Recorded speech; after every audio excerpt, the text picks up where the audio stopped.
Experience the kinetic energy of a soul in motion, constantly evolving and pushing against the boundaries of reality. Our 3D cinematic visuals capture the heat and the passion of a life lived at full speed. Subscribe today and feel the incredible power of a story that never stops. My phone rang at 2:47 inches the morning. I know the exact time because I'd been lying awake anyway. The way old men do, staring at the ceiling, listening to the house settle around me, thinking about nothing and everything at once. When the screen lit up and I saw my granddaughter's name, my stomach dropped before I even answered. Teenagers don't call their grandfathers at 2:47 inches the morning with good news. Grandpa. Her voice was barely a whisper, and I could hear she'd been crying for a long time. Not the fresh kind of crying, the exhausted kind, where you've already used up all your tears and what's left is just this hollow, scraped-out sound. Grandpa. I'm at the police station. The one on Clement Street. I sat up so fast my back screamed at me. Emma. What happened? Are you hurt? She hit me. A long pause. My stepmother hit me. She grabbed a kitchen knife and she cut my arm, Grandpa. But when the police came, she told them I attacked her. She showed them a scratch on her hand, and she was crying, and she looked so believable. Her voice cracked on that last word. And Dad stood right there and told them he didn't see anything. He told them he wasn't in the room. I was already out of bed, already reaching for my pants. Is the cut serious? They put a bandage on it. It's not deep. But Grandpa, they're talking about charging me. They keep asking me the same questions over and over, and I don't know what to say anymore. I'm scared. Listen to me, I said, and I made my voice as steady as I could. Because what she needed right then was a wall to lean against, not another person falling apart. Do not answer any more questions. Do not say a single word to anyone until I get there. Can you do that? Yes. I'm leaving right now. 20 minutes. I want to tell you that I drove to that police station like a calm, measured man. I want to tell you I didn't run 2 red lights on Broadview Avenue and park halfway up on the curb outside the entrance. But I'm 63 years old and I've spent 31 of those years as a criminal defense attorney, and in all that time, the one thing that has never failed to make my hands shake is a frightened child being questioned alone. The desk officer on duty was a young man named Briggs, according to his nameplate. He was maybe 26, with the particular expression of someone who has decided, sometime around midnight, that they have seen everything and cannot be surprised. He looked up at me with total indifference. Can I help you? My name is Robert Callahan. I'm an attorney, and my granddaughter Emma Callahan is being held here. I'm here to represent her. Something shifted in his face. Not much. Just a small recalibration. She's a minor. She was brought in as a suspect in an assault. She's 16 years old, and she has not waived her right to counsel. I set my driver's license and bar card on the counter in front of him. I'd like to see her immediately. And I'd like you to inform whoever is conducting this interview that it stops right now. He picked up the phone. I won't pretend the next few minutes weren't tense. There was a brief, hushed conversation somewhere down a hallway I couldn't see. Then a door opened, and a detective came out, a heavyset man named Garver, mid-40s. With the look of someone who had been hoping to wrap this up before his shift ended. He glanced at my bar card, then at me, and I watched him do the math. Mr. Callahan. His tone was careful. Your granddaughter is... My granddaughter is a juvenile who has been questioned without counsel present for, I checked my watch, an indeterminate period of time in the middle of the night. I'd like to see her now, detective. He took me to her.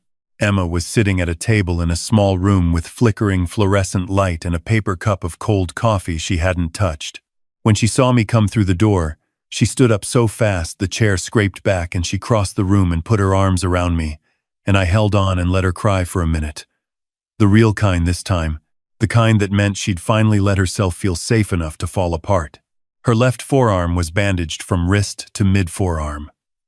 The gauze was clean, no bleeding through, so whoever had done the first aid had been competent. I held her by the shoulders and looked at her face, a bruise forming under her left eye, a red mark along her jaw. Who examined you when you came in? I asked. A paramedic, I think. She took photos. Good. That mattered. Tell me what happened. Everything. From the beginning. And take your time.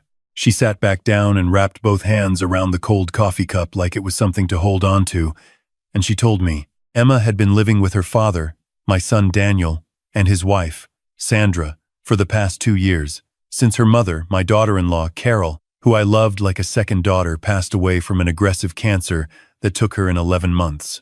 Daniel had remarried 14 months later. I will not pretend I handled that well. I will not pretend there wasn't a long, painful period where Daniel and I barely spoke. But Emma had gone to live with him because that's what her mother had wanted, and I had respected it.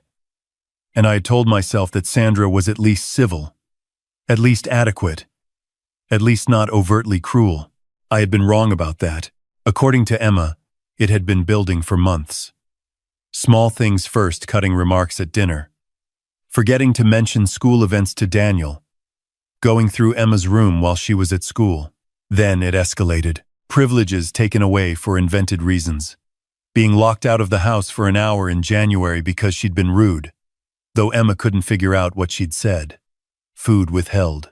The specific, grinding cruelty of someone who has calculated exactly how much they can do without leaving marks. Then, 3 weeks ago, there had been a screaming fight. Sandra had found Emma's journal, had clearly gone looking for it, and had read from it out loud at the dinner table, mocking Emma's handwriting and her feelings in front of Daniel, who had sat there and said nothing. Emma had grabbed the journal back. Sandra had shoved her into the doorframe hard enough to leave a bruise on her shoulder. Emma had told Daniel that night. He had said Emma was being oversensitive. Tonight, Emma had come home from her shift at the grocery store where she worked weekends, and Sandra had been waiting for her in the kitchen. Something about money missing from Sandra's purse, $40 that Emma insisted she hadn't taken. The argument had escalated. Sandra had grabbed a paring knife from the counter. Emma was emphatic about this. She had not reached for the knife. She had backed away from it and Sandra had lunged at her. Emma had raised her arm instinctively, and the blade had caught her forearm. The noise had brought Daniel downstairs. By the time he appeared in the kitchen doorway, Sandra was crying. She had a small cut on the palm of her hand from grabbing the blade. Emma realized later, in the struggle, Sandra had told Daniel that Emma had attacked her with a knife, and Daniel had believed her, or said he did. I have spent a long time, since that night, trying to understand which is worse. I looked at my granddaughter across that table in that fluorescent room, and I felt something that I can only describe as a very cold, very focused anger, the kind that doesn't make you loud or reckless, but sharpens everything, the way winter air sharpens the outline of bare trees. Okay, I said. Here's what's going to happen. Detective Garver was not pleased to hear that Emma would be making no further statements that evening. He was even less pleased when I pointed out, in some detail, that the physical evidence, a superficial cut on the inside of Emma's forearm, consistent with a defensive wound, combined with a bruise forming on her face that predated the arrival of police, combined with a cut on Sandra's palm that was consistent with grabbing a blade rather than being attacked with one painted a picture that was, at minimum, significantly more complicated than the account he'd been given. The paramedic photographs, I said. I'd like to request copies first thing tomorrow morning. He looked at me steadily. You know I can't release those without a formal records request. Yes, I'm aware. I'll have it filed before your shift starts. I paused. I'd also like to know whether anyone has looked at the home security footage. He blinked. Just once. But I caught it. My son installed a security system 2 years ago, I said. 4 cameras. One of them covers the kitchen. I didn't actually know for certain that a camera covered the kitchen. I knew Daniel had a security system because he'd mentioned it once, in passing, and I had the kind of mind that files things away without being asked to. But the way Garver's expression changed told me that no one had thought to ask about it yet, or possibly that someone had thought about it and decided not to. I drove Emma to my house that night. I called my son from the car, with Emma sitting beside me. He answered on the 3rd ring. Voice thick with something exhaustion, or guilt, or the particular flatness of a man who has chosen a story, and is not ready to abandon it. Dad. He sounded tired. I know why you're calling. Do you? Sandra is the one who's hurt here. Emma has been. Your daughter has a knife wound on her forearm and a bruise on her face, I said. She is sitting next to me right now. Whatever story you have been told tonight, Daniel, I need you to understand that I am going to find out what actually happened in that kitchen. And when I do, I need you to be prepared to face it. Silence. She's staying with me, I said. You can call in the morning. He didn't call in the morning. He called at 6 a.m., while Emma was still asleep in my guest room, and I was on my third cup of coffee, working the phone. The first call I'd made, at 5 a.m., was to a private investigator named Darlene Marsh, who I had worked with for 15 years, and who had the particular gift of being able to obtain security footage with a speed that I preferred not to examine too closely. The second call was to a colleague, a family law attorney named Patel, who could file for an emergency protective order by the time the courthouse opened. The third call was to the detective on the case in Sandra's previous city of residence. That last call is the one that changed everything. Sandra's name before she married my son was Sandra Whitmore. Before that, briefly, Sandra Kowalski. Her first husband had been a man named Gary Kowalski, a middle school science teacher from a suburb of Cleveland. They'd had one child together, a son named Marcus. Marcus Kowalski had died 4 years ago at the age of 11. The official cause of death was accidental drowning in the family's above-ground pool. He had been found by a neighbor. Sandra had been in the house. The case had been investigated and closed. Insufficient evidence. But the detective I spoke to, a retired officer named Harmon who had worked the case, and, it was clear from the way he talked about it, had never made peace with how it ended, told me that during the investigation, Marcus's teachers had reported bruising, that Marcus had told a classmate, 2 weeks before he died, that he was afraid to go home, that Gary Kowalski had reported to police, before the marriage fell apart, that Sandra had twice hurt Marcus badly enough to require medical attention, and that both times Sandra had explained the injuries plausibly enough that no charges had been filed. I sat at my kitchen table with my phone in my hand for a long time after that call ended. Emma was not the first child Sandra had hurt. Emma was not even the second time Sandra had hurt Emma. Emma was, I understood now with a terrible clarity, the latest in a pattern that had been allowed to continue because it was easier for every adult around it to believe the most convenient story. Darlene had the security footage from Daniel's home system by 10 that morning. It had not been deleted, which told me either that Sandra was not aware of the full coverage or that she had been confident enough in Daniel's loyalty that she hadn't bothered. The kitchen camera was positioned in the corner above the refrigerator, angled down. The timestamp showed everything. It showed Sandra blocking Emma's path to the door. It showed Sandra picking up the knife. It showed Emma backing against the counter with her hands up. It showed the lunge, and Emma's arm coming up. And then Daniel appearing in the doorway 30 seconds later to find Sandra already crying, already arranging her face into the version of events she had decided to present. It showed Daniel looking at his daughter at the blood on her arm, at her face, and then looking at his wife. And choosing. I am not going to tell you that watching that footage didn't hurt me in ways I am still processing. Daniel is my son. I have known him his entire life. I have watched him make mistakes, and I have watched him be brave.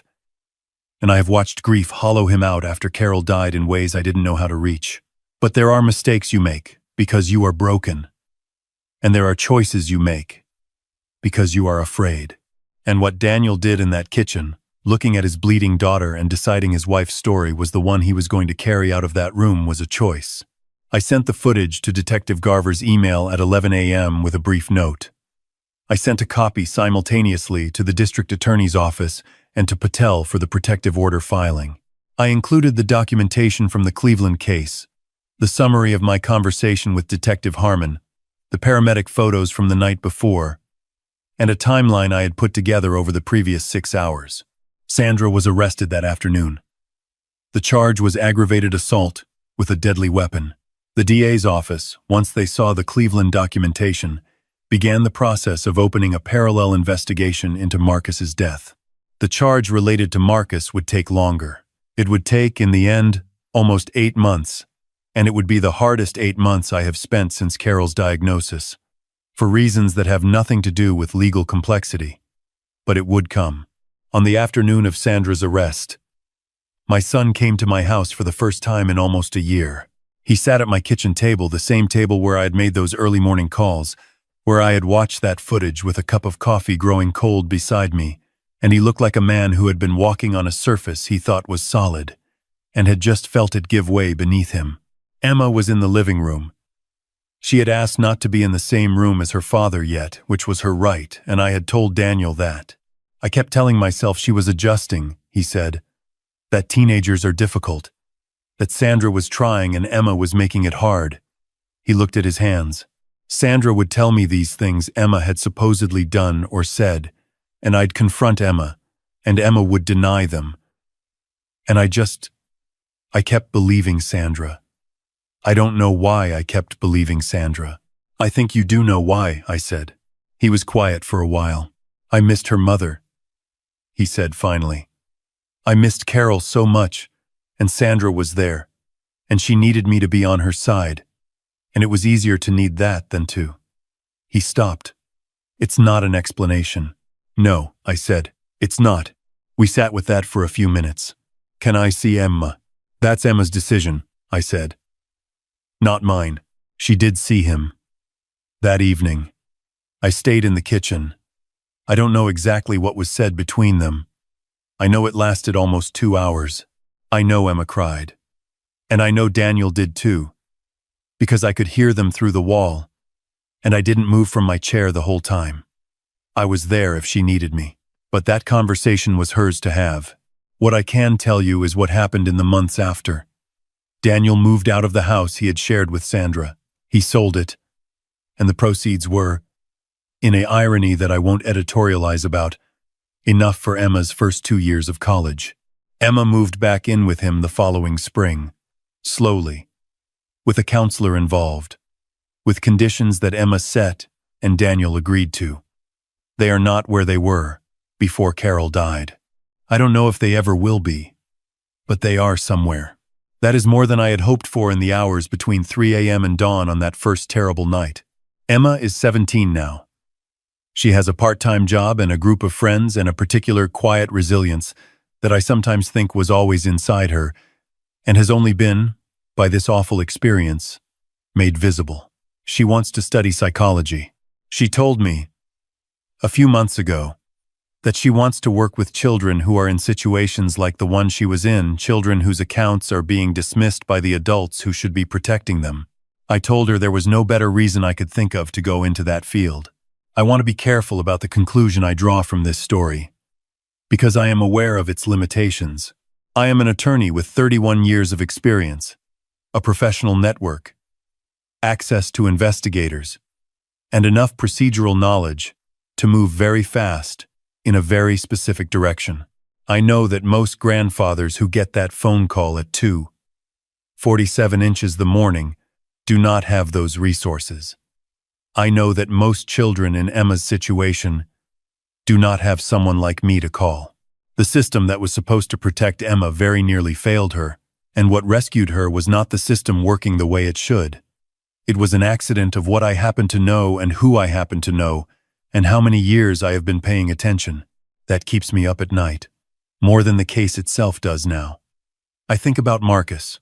I think about the 2 weeks before he died when he told a classmate he was afraid to go home, and no one moved fast enough. I think about all the children who tell someone they are afraid, and the telling lands in the wrong place, or too late, or in a room where the adults have already decided which story is easier to believe. What this has made me know, with a certainty that lives somewhere below thought, is that when a child tells you they are afraid, the cost of believing them and being wrong is inconvenience. The cost of not believing them and being wrong is something you cannot take back. My phone rang at 2:47 inches the morning, and I answered it. That is the only thing I did that mattered.